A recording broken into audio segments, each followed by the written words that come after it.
Finalement, Monsieur Ngobila, on ne sait plus ce que tu nous veux réellement. Tu te bats contre la contamination du Covid-19 ou tu, tu nous donnes l'impression déjà que tu veux vraiment qu'il y ait plus de cas et ainsi tu seras à l'aise. Ok, tu annonces le confinement de Kinshasa, tu n'arrives pas au bout de tes idées. Ensuite, là, c'est Gombe. Ok, mais est-ce que tu es obligé de dire aux gens de venir chercher les macarons? Pourquoi tu ne mets pas en place un dispositif, un mail, une adresse email publique, un site internet que tu distribues aux entreprises et que les gens, parce que c'est une situation de confinement, seront obligés de faire des requêtes des jours avant, de prendre des rendez-vous des jours avant ou un jour avant, pourvu que ça soit bien structuré. Pourquoi les gens sont obligés de venir chercher les macarons chez vous? Donc, tu me donnes, moi, l'impression, Monsieur Ngobila, que tu te bats, tu luttes vraiment pour qu'il y ait plus de cas à Kinshasa, plus de cas au pays. Peut-être que ça te mettra à l'aise, ça va te permettre de, je ne sais, développer quelle stratégie politique.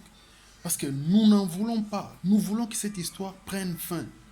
Mais apparemment, Monsieur Ngobila,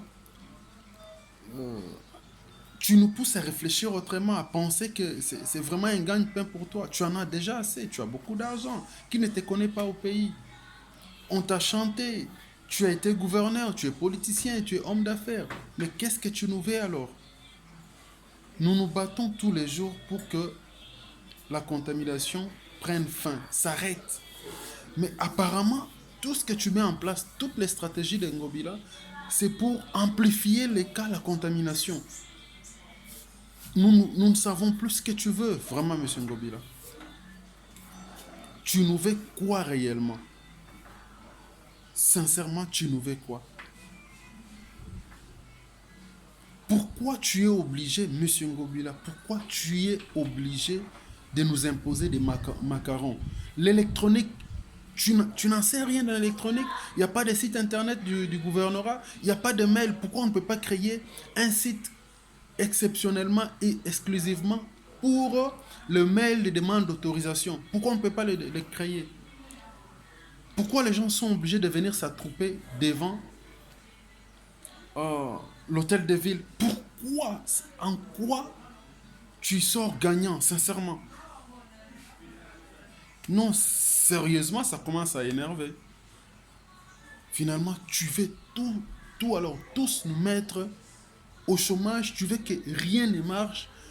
Qu'on parle désormais, la seule entreprise qui va être en vogue en RDC, ça sera le coronavirus, j'ai l'impression.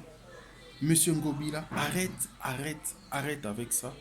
Ce n'est pas normal, ce n'est pas digne d'une capitale qui se veut une capitale de la RDC avec un gouverneur qui se veut moderne.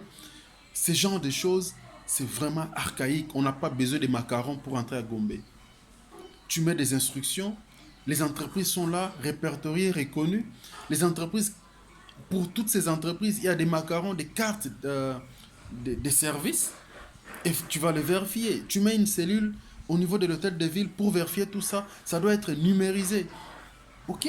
Alors, ceux qui ont des rendez-vous, qui veulent venir en ville à Gombe pour des rendez-vous, doivent au préalable prendre rendez-vous, vous écrire un jour avant ou deux jours avant. Et comme ça, sur base de ça, base des informations que vous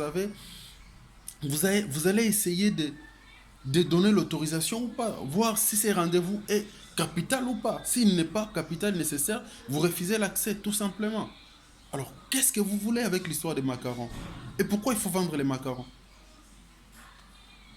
Et dans tout ça, il y aura la corruption, dans tout ça, il y a la proximité, dans tout ça, il y a la contamination qui va continuer sur bon chemin. Vous dites qu'à Gombe, c'est l'épicentre de la transmission, de la contamination du Covid-19. Mais c'est à Gombe que vous voulez voir des gens attroupés devant votre bureau pour récupérer les macarons. Ils se parlent, ils se chamaillent, ils se bousculent. Et tout ça, non? Monsieur Ngobila est quelque part là en confinement dans son bureau. Il est là très à l'aise. Il attend qu'on lui dise que nous avons quitté les 154 cas à plus. Non, ça c'est sorcier, c'est diabolique en fait. C'est pas normal, c'est contre productif pour notre pays et nous ne sommes pas d'accord avec vous.